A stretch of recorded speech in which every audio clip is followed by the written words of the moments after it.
Well, this year was a major publication with the release of the new NIV Zondervan Study Bible. Now, this, if you have not seen it, this is the new study Bible.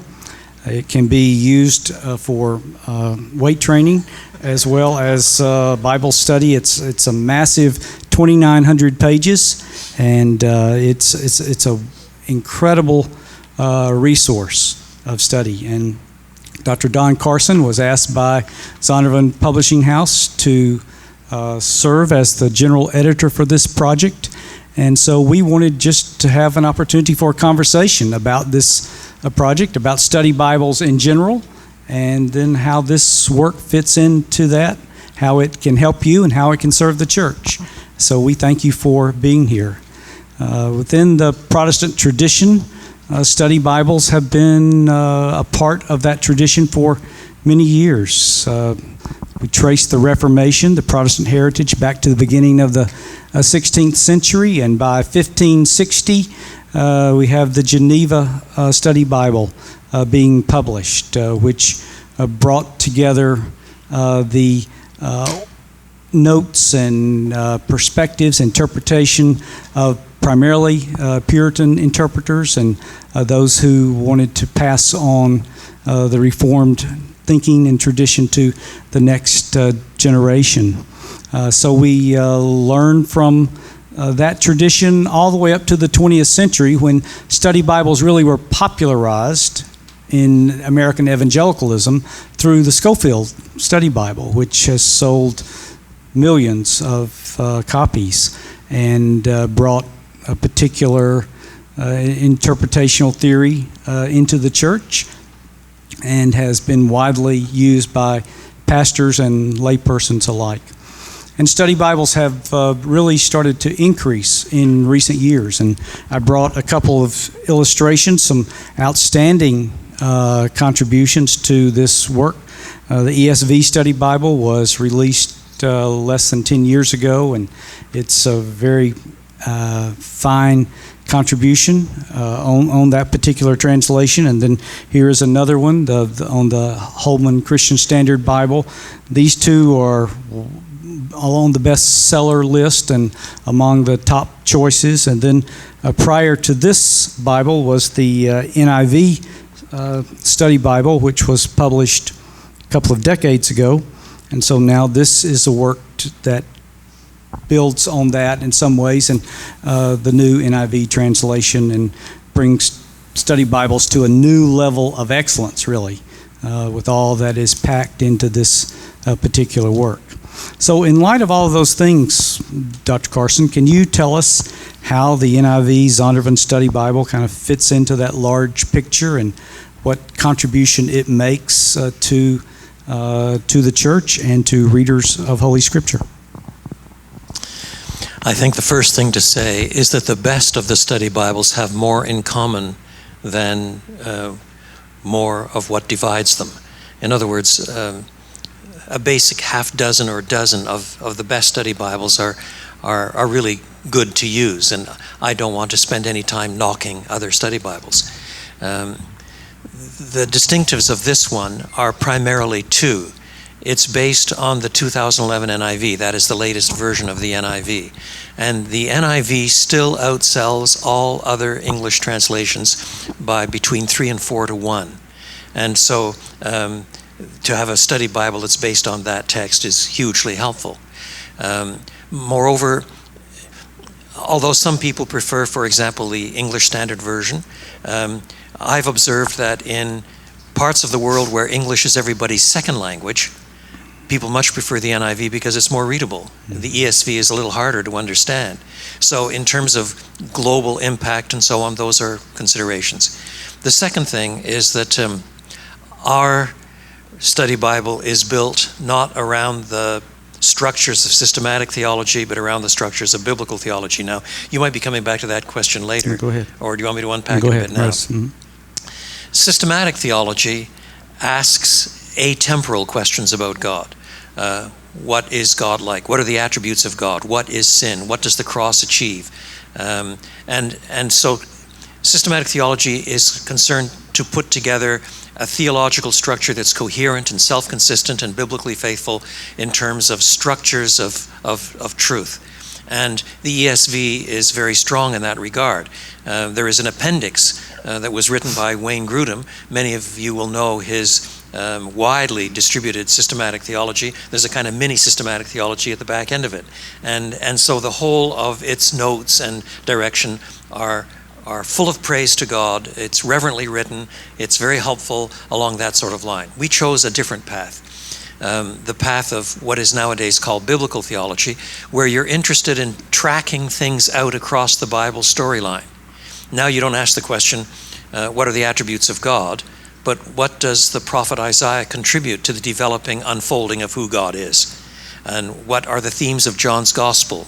And how do things cohere? How do you get your trajectories that run right through the Bible and take you to Jesus? So the notes are all orientated toward that developing unpacking of the Bible as a whole book with some linear development. And so instead of a theological summary at the end, we have 28 essays at the end that track these things out.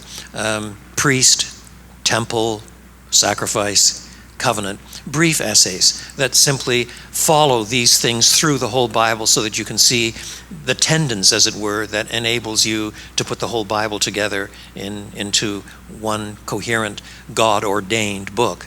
So I don't think it's the only way of organizing your Bible study, but I think it's a very useful and helpful way of organizing Bible study. Yeah, well, thank you. So the essays at the back are one of the features of this book, and Tim Keller has that article on the storyline, and then you follow along to introduce us to biblical theology and how biblical theology is to be understood. Those articles are very, very helpful. So in light of that, and you said many of the features of this Bible would be found in features of these other Bibles. We have dozens of charts and maps and illustrations and notes on key passages throughout. Can you kind of talk us through what might be included in a study Bible and why you've chosen to include those things? Yes, the heart of a study Bible is what are called the notes. So the biblical text on the top of the page and the notes, the commentary. But they're called notes rather than commentary for reasons that will be obvious shortly. And these notes don't pretend to cover everything, but to explain the hardest bits or the things that are obscure or the background and so on, enough to enable an intelligent reader to make sense of the text as they work through it. Obviously, it's not as full as a commentary, but there's enough there to enable a reader to get through difficult bits and make sense of the text. That's the heart of any study Bible that's any good. But then how those are shaped toward driving you toward understanding, unpacking the storyline that brings you to Jesus, that's what this one is focusing on in particular. Then Zondervan, bless their hearts, put a lot of money into this in terms of full 4-color, excellent paper that's thin, but you can print color on both sides and it doesn't seep through too badly. A lot of time and energy with the editors on the best charts and the best photographs and the best scholarship to get dates together, summaries of events and that sort of thing. So the book is colorful. We aimed to edit it to the reading level of an intelligent 15 or 16-year-old. So that means probably most of us here can enjoy it. and so that's the aim. I'm sure we didn't always achieve it. The vocabulary is probably a bit too big for some of those. But even there are explanations at the back and concordances and definitions and that sort of thing that help you get by. So each biblical book is introduced by enough paragraphs, an introduction that tries to locate the book in its historical setting, in its canonical setting, and maybe something will be said about the literary form, the literary genre of the book, because the book of Revelation buried in apocalyptic styles doesn't sound at all like a psalm, for example, and to understand a little bit about literary form and so on. Those things are all included in the introduction. And there are enough cross-references within the NIV system, and then within our notes there are still more cross-references, so that we might have one particular place where we have a major excursus on, let's say, the notion of covenant. And so that every time covenant is being reintroduced somewhere else in the Bible, it'll say for fuller treatment, see. And so the whole thing is cross-referenced back and forth and so on, so that you avoid just repeating the same things again and again and again, but yet you can find things pretty quickly if you want them. That's the structure of the thing. So you worked with a large team to bring this about, and several of them are your Trinity colleagues, Dr. Lawson Younger and Dr. Richard Averbeck, Dr. David Powell, our Dean, Graham Cole, and Professor Dana Harris. Others and Dr. Taylor Lau as well contributed to this. So how does this team come together? How were they chosen? And what's the process for somebody writing some notes to getting it all together in a coherent fashion? Well, the first step was Zondervan making the mistake of asking me, and me making even bigger mistake and saying yes, because it certainly involved more work and took more time than I had envisaged. It was a lot of work, and when I laid out, and initially they just asked me to do a Zondervan study Bible, and after thinking about it and praying about it and talking it over with them, I laid out the parameters in terms of length and focus on biblical theology and that sort of thing, if I were to be involved with it. And then I proposed the names of the associate editors, and they approved. And then the associate editors chose the team of 60 or 65 writers and contributors, and Zondervan approved again. They made a couple of suggestions along the line. One or two people had to pull out, or we pulled them out, as the case might be. And eventually then contracts were arranged in terms of deadlines and that sort of thing. And when the documents first came in, well, one of the interesting things about this study Bible, it's the first study Bible in the history of the universe that has been prepared without any paper. Well, now it has paper. But when we were doing the editing, everything was done electronically. There wasn't a scrap of paper anywhere. For shorter documents, we used Google Docs, and for longer things, when Google Docs choked, then we sent it all to Word and circulated it that way and so forth. And as you may well know, under those systems, in addition to your text, you can write comments in the margin. And if you're all on Google Docs, then all of the editors had coded passwords to get onto these Google Docs with a massive chart that showed where every document was in the system, with about 26 steps right across this way, and all the documents going down this way. And anytime we hit the next step, then the date was entered and so on. So you could watch as the chart filled up going right across. When a document came in, all 5 of the editors went through it. I was the last one. They had voluminous comments in the margins. And eventually, we got to know each other well enough that instead of just commenting on the text, they were also interacting with each other and making rude comments and funny jokes back and forth to each other, you see? And before it could be sent back to the writer, I had to clean them all up. You see?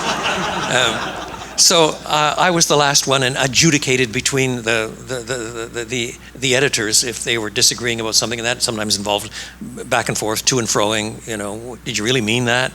Yeah, well, what would he say? And it would go back and forth, and I'd make a final adjudication. Then it would all go back to the author, and then the author was expected to work through all our notes again.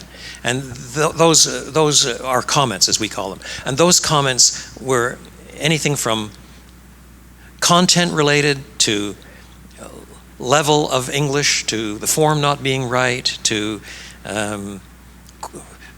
needing to get dates lined up with other dates, biblical faithfulness. They missed a biblical theological connection that we thought was just too important to duck, and you have to do something more on this area, have to shorten it down here. We said 30,000 words, you've given us 36, knock it down to at least 34, and all of this sort of thing, do you see? And eventually that all came back again. And except in disputed cases, that didn't go around all the editors. It came to 2 of us. and I was inevitably one of them. And eventually, when that was cleaned up, and sometimes that would go around 2 or 3 times, but when that was cleaned up, then it would go for copy editing within Zondervan. And so that would go through another range of editors, and that would all go back to the writers again. And when it came back to their copy editors, I saw it all again, in case there were disputes and that sort of thing. And when that was just about all ready for typesetting, then there was another review team put together by Zondervan that read it all again. And that went to one of their chaps. He's just recently gone to be with the Lord, a really brilliant scholar who was very helpful. He screened out most of what they said, and then the most disputed things came back to me, and I adjudicated again, and then it went off, and I never want to see another passage of it again. Now, I'm happy to use it, but I have no more editorial comments to make whatsoever. So that was the process, and then there was some proofing later on, but they hire professional proofers for that kind of thing. So you've edited the major biblical theology series that InterVarsity Press is doing, now up to 37 volumes, and you're the general editor of the highly regarded Pillar Commentary series, which deals with study on the Greek text at the highest level. What's the difference between editing those works and editing work on the English Bible that's intended largely for lay readers? Yeah, and I edited another thing called Studies in Biblical Greek, which is purely technical, and each of them are different envisaged readerships. Commentaries are much longer than the kinds of notes you have in a study Bible. The study Bible is pitched at a more popular level, and you're really very restricted by space as to how much you can say. Whereas a commentary is a full-orbed treatment of every significant word, clause, phrase, piece of syntax, sentence, paragraph. There are limits on how much you can say there, too. Commentaries can get too big to be useful, but a commentary is a bit different. The new studies in biblical theology, the closest parallel to it in the study Bible are the essays at the end. But those essays are 6 to 10 pages, that sort of thing. They're relatively brief, but there's a 6 to 10 page essay in there on the temple, for example. But we have a volume on the temple that's about 350 or 400 pages in the new studies in biblical theology. So those are meant to be major studies pitched for pastors rather than for generally lay audiences. And there are a lot of lay people that read them and enjoy them, but they're studies for pastors and students and scholars. And the commentaries are for pastors and other serious readers of the Bible who are more mature and have worked their way through biblical texts before. This is really designed for lay people in a congregation, for popular consumption and Bible studies and house groups and that sort of thing. So how do you decide when you're writing at that level when that the notes should survey various interpretations, some of the hard sayings of Jesus, Romans chapter 7, Hebrews chapter 6, Revelation 20, some of the classic passages where there are multiple interpretations? How do you keep from that becoming a commentary and still provide something that's helpful enough that people can understand the challenges? Well, we just decided we'd tell the truth. No, I mean, it's a serious question, and it's not easy to answer. There are 2 or 3 questions bound up with it. You have to decide which issues need a little more treatment. That's one thing. And that's determined partly by their importance within the biblical canon and partly by their importance in our culture. So if we're dealing with a passage that is saying something about homosexuality, I want to make sure the bases are covered today. If there's something about eschatology, there are enough disputes amongst Christians about last things that you've got to say something about those sorts of things as well. So there are enough critical issues out there that people bring home from university lectures and reading Richard Dawkins and other people. You have to say something about those kinds of things too, while still remembering that at the end of the day, this is an introduction. This is not the final word. there is a second factor. You want to allow the contributors you've asked enough space to give their own slant on things, but not so much space that they exclude people who disagree with them. I won't mention any particular names. I won't mention even which biblical book, but one particular biblical book, we gave it to someone that I thought would be suitable. I had mentioned his name. And the first draft came back, and he took a particular stance with respect to this book that was very hard-nosed. It was his particular stance. I knew it was his stance going in. He'd written a commentary on the book, but we had laid out in the guidelines and so on how even-handed you've got to be and so on. So we sent back voluminous criticisms and suggestions, and he came back and was scarcely improved. So we pulled a contract on him. He got some partial payment, but we had very carefully worded all of the contracts to say that the editors, which ultimately means me, had final say. And we just could not have something that was as hard-nosed as that. So the chap we got to write that particular book afterwards, he has some strong views himself, but he was so even-handed that you'd probably be hard-pressed to discern exactly what his views were. There's a danger of going the other side, of course, and making everything sound so flexible and open-ended that you're not allowed to take any odd interpretations anywhere. But on some disputed matters, what we did was we took on writers whom we knew took different stances. So, for example, we have some strongly complementarian writers, and we have some strongly egalitarian writers. And what we discovered is we had to rein both of them in. In other words, don't milk your passage too far in that direction.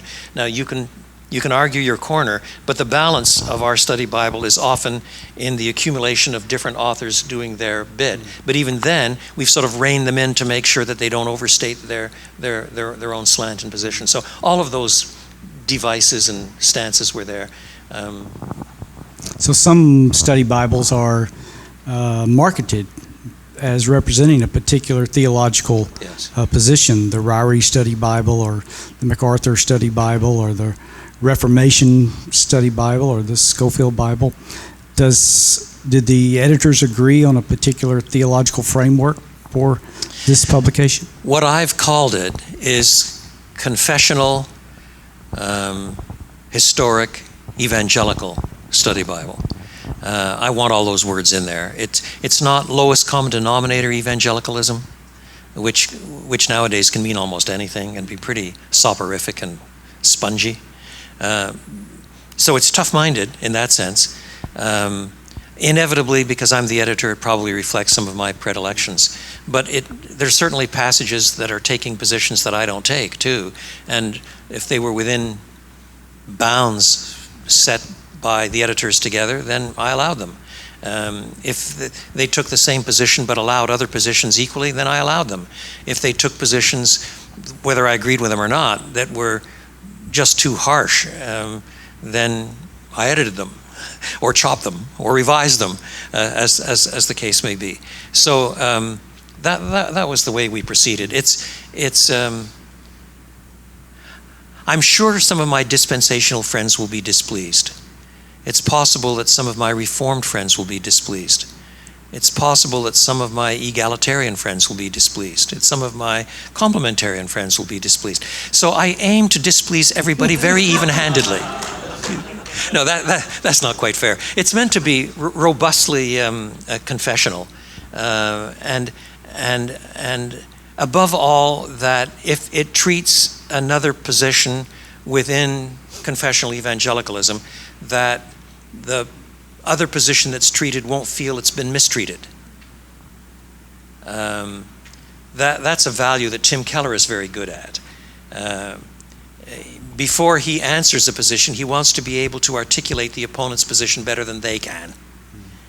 And we've aimed for a similar courtesy here, so that we do take some strong positions here and there, but it's within a framework where we try not to treat those who may disagree as if they're intellectually inferior or morally perverse. So there's lots of place for humility when you're doing a Bible commentary. So that being the case, you describe this as an introduction, but for many lay people who will use this tool, this is the most advanced study they've ever done on reading Scripture. So how do you help them understand the difference of where the text is and the notes below the line, so not to confuse the interpretation with the text? Well, that's a shrewd question. For what it's worth, I was brought up in French Canada. I was brought up in French Canada at a time when the dominant religion and culture was basically medieval Catholicism. It's changed now. Nowadays, Quebec is very secular. But when I was a lad, that's not the way it was. And most Catholics were not allowed to have Bibles. They were discouraged from having Bibles. But if they used a Bible, then they had to read one that was approved by the Catholic Church. And the one that was used at the time was the one by Cardinal Léger, the Léger version. And it included all these Catholic notes. So when you get to Matthew chapter 16, Jesus says to Peter, "You are Peter, and on this rock I will build my church." Then you'll look down at the note at the bottom of the page. By this utterance, Jesus made Peter the first pope. And so it was all singularly slanted, you see, toward approval by the Catholic Church. So I was brought up, therefore, in a framework that said, don't trust study Bibles. Study Bibles are bad. It confuses people. To see on the same page both the biblical text and the notes at the bottom, most people can't discern between the two. And so they both get the same sort of authority from God. So it's best to have a simple Bible with nothing more than cross-references and the like, maybe a few helpful definitions, and that's it. And all your notes should be in books that are outside in a different volume. And I was brought up with that stance, and in many contexts I see the wisdom of that, to be quite frank. So I'm not going to criticize anybody who takes that stance. And if my dad were still alive, who knows if he would be all that pleased that I've edited this study Bible. Who knows? But on the other hand, nowadays you can distinguish typographically biblical text from the rest of the text, not only by placement, that is the biblical text at the top and the notes and so on at the bottom, but by font, by boldface, by the form, by careful instructions at the beginning, and so on. So if somebody confuses the two, they really aren't paying much attention. There is always the danger, but even by virtue of the fact that we allow different interpretations here and there and say people have taken the text this way and this way, on balance we think it's this way. That's already distinguishing from the biblical text, which does not say, thus says the Lord, unless he said something else. So the certainty of the biblical text is to be distinguished from the uncertainty of the biblical interpreters who are trying to submit to the text but don't claim to have an inside track with God. So both by the tone, by the humility of the authors in the editing, and by typographical hints and so on, it's possible to make the distinction. And then you do have the advantage of having some useful material in one place. And nowadays, of course, the whole thing's available online too, as well as in print. So that it means that even if you don't have a commentary at home on your shelf of every book of the Bible, you have a study Bible with some notes. From this one volume, you have something on every book of the Bible in one volume. And that's got to be worth something for the Sunday school teacher who's preparing classes for others, and for lay Bible readings and students at university and dorm Bible studies and that. It provides something. And if they want more, then there are lots of other commentaries out there. But this is a way of getting a lot of information in one fairly small space. So building on that, those final comments, how do you envision the study Bible being used in churches? If you think of this group here going back to their churches, they've just heard about this new publication. Do they start a Bible study with this? Do you encourage Sunday school teachers to adopt it? How do you envision this being used? It could be used a lot of ways. It is already being used a lot of ways. It's only been out about 3 months, but it's already being used in quite a lot of ways. A lot of people use it for their private devotions, so that when they get stuck on the meaning of a passage they don't like to go and pull something else off the shelf when they're meditating and praying through the scriptures, but they don't mind looking at the bottom of the page for a few helpful clues and hints and so on. So you might be on a Bible reading scheme like the Murray M'Cheyne Bible reading scheme or something like that, and then to have the notes available to help you through the text. That's all part of helpful material for private devotional Bible reading. But then, in addition, it's being used in some places. A Bible study that my wife leads, for example, where most of the women in the study now have this. They have other study helps as well, but they have this. So they all come with a sort of common base. And then the one who's leading the study will have read more. So that's helpful too. It sort of ups the game. It ups the level of discussion. It ups the level of participation. Then if the church has pew Bibles that happen to be the 2011 NIV, then there's reinforcement from the sermon Bible, that is the Bible that's being used, in this case the NIV, and what is being used in various small groups and so on throughout the entire congregation. Some people I know are using it for family devotions. This does not come equipped with a whole lot of suggested questions for discussion. That would have turned it into something else and added a lot more pages. So it would still require somebody who's going to use this in leading a Bible study to put in some thought and time how to develop questions and discussion pointers and this sort of thing. But it is raising the level of discussion to a higher level simply because it's providing everybody that's got a copy with a lot more information. I know that one of the challenges for Trinity College professors, and I hear it from others at Christian colleges as well, what kind of book do you use for that freshman introductory survey class on the Bible? Is this adequate for that? Is this the right kind of introduction for a freshman class? For a freshman undergraduate, it's probably ideal in many ways because freshman undergraduates don't usually come in with the need for long debates on the date of the pastoral epistles or something of that order. They need a bit of basic information and then to get into the biblical text. And when they get into the biblical text, they need enough support to be able to read it with some measure of understanding, so that this could easily be used in a college first year, second year undergraduate course that introduces you to the Bible or to the New Testament. So that there might be some parts of the Bible that we'd encourage the students to read without notes, without comments, without anything except the biblical text. Just read it through quickly. But there are other parts where to slow down and read the notes with it begins to introduce them not only to text, but to notes on text, to comments on text, to how to understand the text, to things that they should be drawing their own attention to. So it's teaching them to read intelligently. And then this is supplemented then by lecturers who are giving further background and drawing attention to specific passages and this sort of thing. And so used, this study Bible could easily become a kind of helpful friend for the rest of their lives. I have asked enough questions, at least for now. Give opportunity to those of you who are here. What kind of questions might you want to raise for Dr. Carson? Yes, you may. Why don't you introduce yourself and then ask the question? My name is Jesse Joyner. I'm in the EDS program. How long did the whole process take from that Zondervan approaching you to publication? And secondly, was there anything that was new to you when you were editing everything and something jumped out to you, a revelation of some sort? I never saw it that way.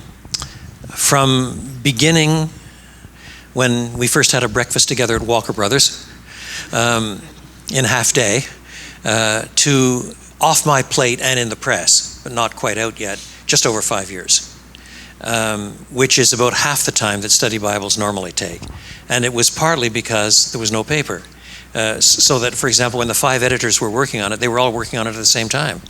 That's one of the advantages of Google Docs. On the longer ones where we had to put it into Word, then it had to be one person at a time, and that inevitably slows writing and editing and all the rest. So that we pushed pretty hard. There's no doubt about it. So that's the first question. And the second one, again, was? Was there anything Oh, yes. What's new? remarkably new to you? I know you know a lot. Yes, I mean, there was nothing that was of the sort, oh crumbs, I'm going to have to revolutionize everything I think about the Bible after this. I mean, it was nothing of a eureka moment like that. But although I've read hundreds and hundreds, probably thousands of commentaries over the years, I haven't read commentaries on every biblical book. A few years ago, I asked the Lord that if He would give me the years, I would try to preach all of or part of every book of the Bible before I died. I'm getting there. So that means I'm familiar with a fair number of commentaries on Jeremiah, for example, or Ezekiel, even though I'm supposed to be focused on the New Testament. When I'm here, I teach New Testament. Then when I get out, I can say anything I want and teach anything I want. They don't trust me here to teach Old Testament or homiletics or those sorts of things, but when I'm on the road, they don't know. So that means I have fun stretching my wings. I mean, at the end of the day, Christians want to have a whole Bible, don't they? And not just be sort of synoptic specialists. So in that sense, my reading has always been fairly large, and there was nothing revolutionary. On the other hand, there were hundreds and hundreds of instances where I really enjoyed reading the notes because they were forcing me to think things through. Do I take it that way or not? And, oh, that's good. That's insightful. Or so just as when I hear sermons, they might be on sermons on books that biblical books that I've spent a lot of time on or preached through myself or written about or whatever. But what I ask God for is to see some insight in some fresh way, no matter whom I'm listening to focus on what you can learn. And in that sense, I'm sure I was blessed by God thousands, tens of thousands of times in working through this material. Thank you. Yes. Carson, my name is Chris, in the program that right up in the front, your biblical theology lab. I appreciate your glowing face. Thank you. I was just wondering, you talked about how this can be helpful for lay people, for Bible studies, for undergraduate students. How do you feel about this being used by pastors training scholars, people who are seeking maybe more depth or maybe a slightly different perspective in terms of application than lay people or Bible studies? Do you feel like this is an appropriate tool, or maybe other resources should be sought out? Well, just as I have just testified that I learned some things in working through this, I have no doubt that even seasoned Bible teachers and pastors will learn many things if they work through this material.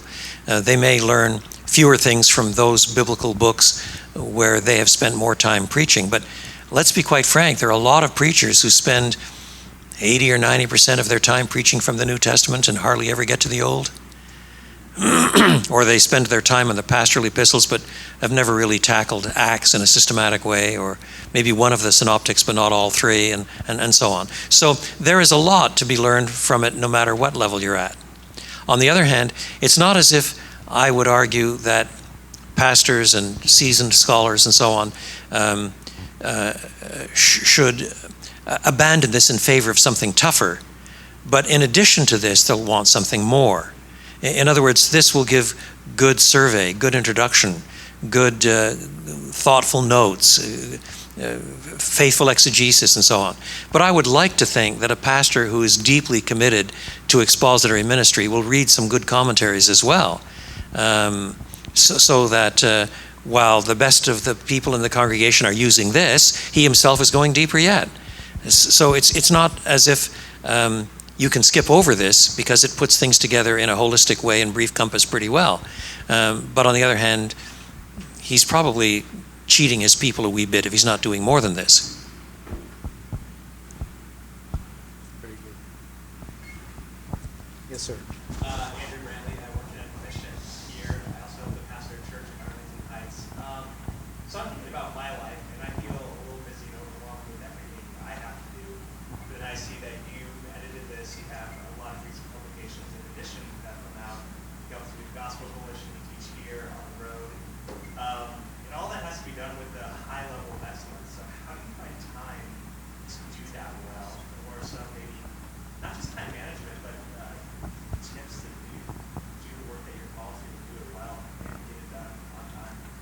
Well, in my case, the Lord has given me 63-hour days. No. No, I'm sorry. I mean, that was a stupid remark. No, but it was merely a cheeky way of saying, at the end of the day, we've all got 24 hours a day. The question is what you do with them. And that depends on a lot of factors. There are some people who really do need 8 hours of sleep a night, or they're grumpy. In which case, you are morally obligated before God to get 8 hours, because you don't have the right to be grumpy. Do you see? And there are other people who can get by quite happily on 5, in which case they're lazy if they get 8. So you have to know yourself. That's part of it. And then there are times of life. You know, at this stage of life, my kids have flown the nest. We're empty nesters.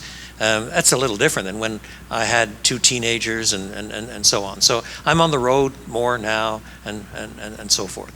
Moreover, the technology has changed. God invented laptops so that you could still be productive in an airplane, I'm sure. So there are things like that have changed. I mean, I started off, I have tens of thousands of 3x5 note cards. That's how I organized notes and bibliography and this sort of thing. I don't use any of that anymore. It's all digital. So using technology appropriately is helpful. A lot of it is figuring out how to use time well. My mother used to say, play hard and work hard, and never confuse the two. I think that there is in the ministry a lot of frittering, especially easy to do today with the internet. So you settle down to do some work, and then you check your email list, and then you go and check Yahoo News or whatever you use just to find out what's going on, and check the baseball scores, and then you get back to, now I got to do some work, but oh yes, I should check my emails again, and you can go on and on and on and fritter and fritter and fritter until you've got relatively little to show for it. So part of it is learning the discipline of using time well, and filling the unforgiving minute with 60 seconds worth of distance run, in the words of Rudyard Kipling. And then when you take time off, have a blast. Take it off. Don't try and be doing something profitable on the side. Enjoy the time. But you don't really get any benefit from the time off if you're still trying to do the work, and you don't really get very productive on your work if you're still trying to play. You know, if you're going to write something seriously, don't do it in front of the football game. You know. And that sort of thing. Those are the sorts of obvious things that most of us have fallen into on one occasion. I've fallen into some of them myself, and then I remember my mother, and I go back to trying to get to basics again. Does any of that help? It does. Yeah.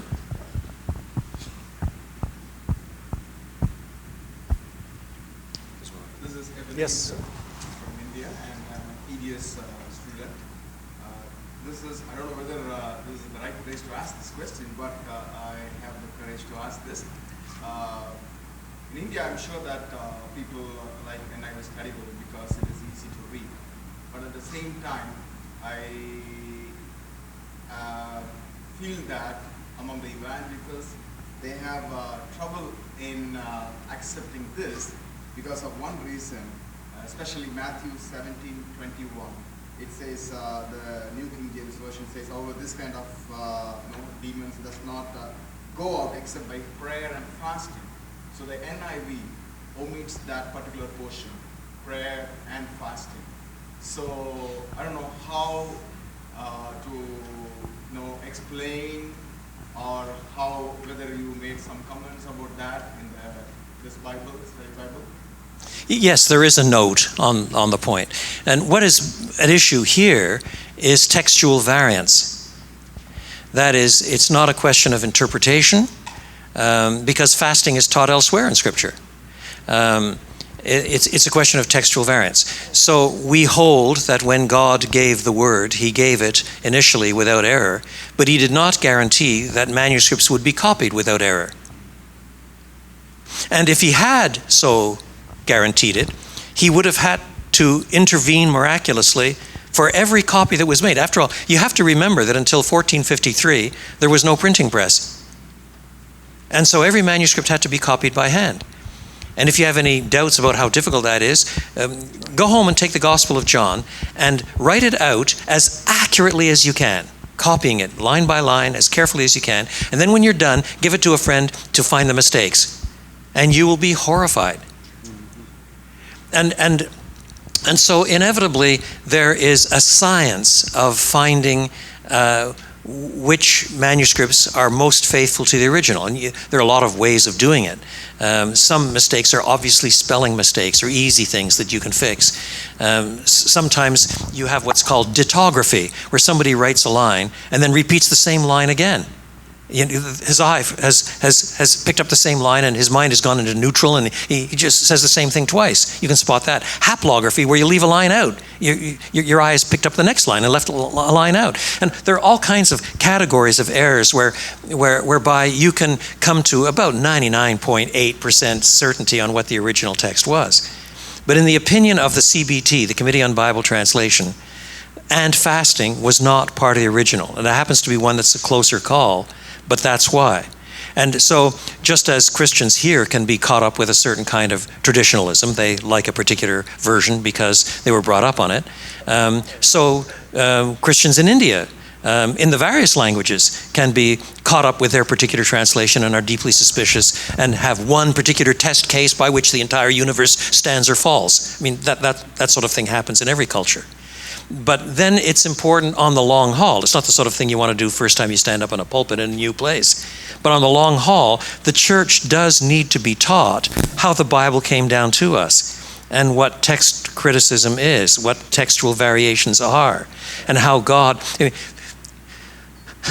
A century before Christ, half a century before Christ, Caesar wrote his Gallic Wars. Do you know how many manuscripts of the Gallic Wars have come down to us?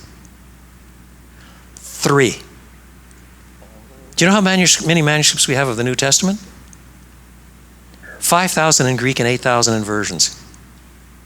I mean, the evidence we have for biblical materials is just vastly overwhelming compared with any other document from the ancient world of about the same time. So the point is that at the end of the day, I'm not married to a particular... I was brought up in the King James Version. That just says how old I am. And that's the English side of me. I was brought up in English and French. On the French side, we used the Louis Second. It was almost as archaic in French as the King James Version was in English. But that meant that in our family, when we prayed in English, I prayed with Elizabethan English. I'm sure when I was 5, I prayed, "Merciful Heavenly Father, wouldst thou not in thy great bounty vouchsafe to us thy mercies through the," etc., etc. I mean, it just flowed off my tongue because I was brought up to read that way. Do you see? But it's foolish to think that is somehow more sanctified or brings me closer to God today. And it's 50 or 60 years later now, and there are better translations, more up-to-date translations that sound contemporary, and so sooner or later the church in India has to face those kinds of realities, as the church here has to face realities about mere traditionalism too. Do we have time for one more? Yes, ma'am. Dr. Carson, my name is Jennifer, and I'm an MD student. I'm also in your NIV class. But my question pertains specifically to the NIV and your involvement with the study Bible. So this might get controversial a little bit, but I am complementarian, and so I picked up a little bit of buzz from complementarians who've expressed shock at your involvement with the NIV because of what they perceive to be the gender neutering and the history and whatnot. And I recognize that you've written a book with the plea for realism, but for a layperson who would never read that book, how would you concisely address that concern? Yeah, fair enough. You have to distinguish between changes in the language that are culture-wide and that don't necessarily bring with it huge theological or cultural biases, and those changes which are driven by ideology. So there are some folks on the pretty far left side of things that don't want to say our Father, but want to say our Father and Mother. But the fact of the matter is, God is not ever addressed as mother in Scripture.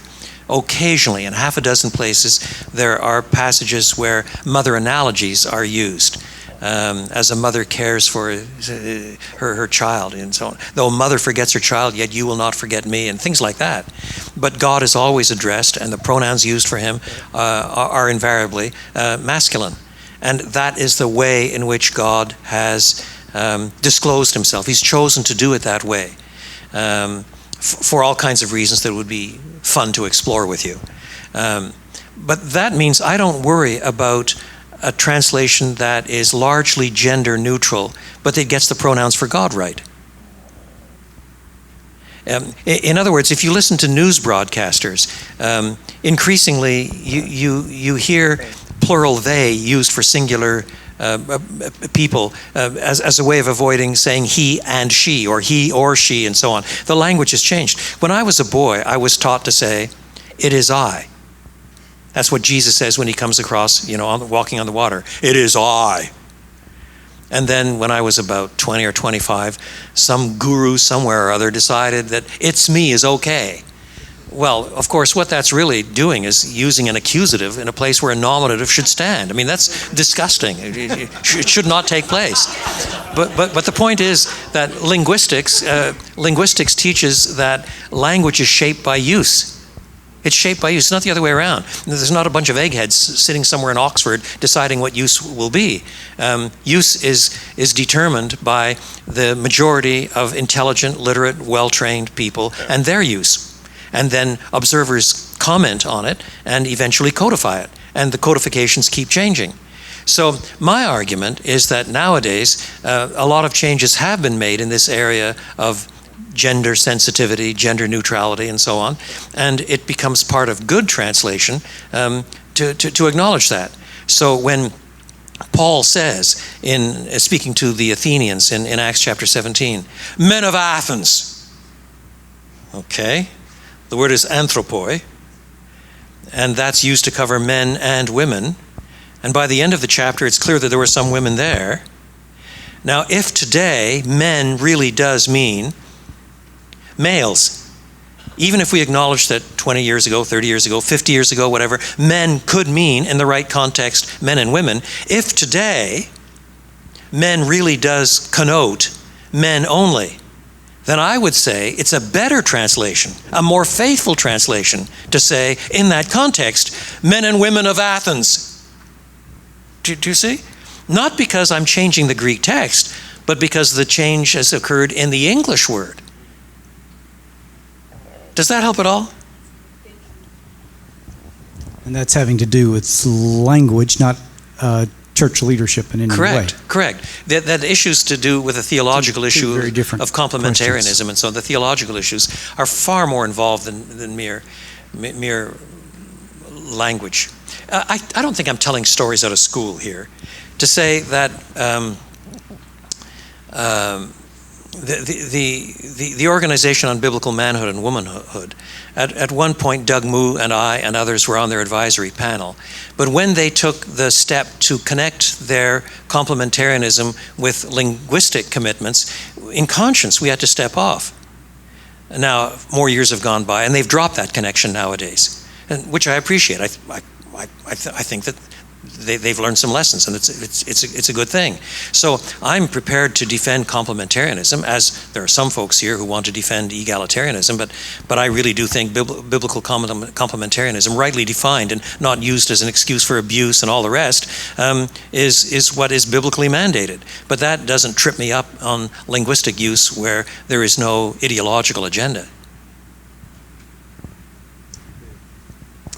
Thank you, Dr. Carson. We thank you all for joining us. For those of you who are prospective students, Exhibit A of why you should consider Trinity.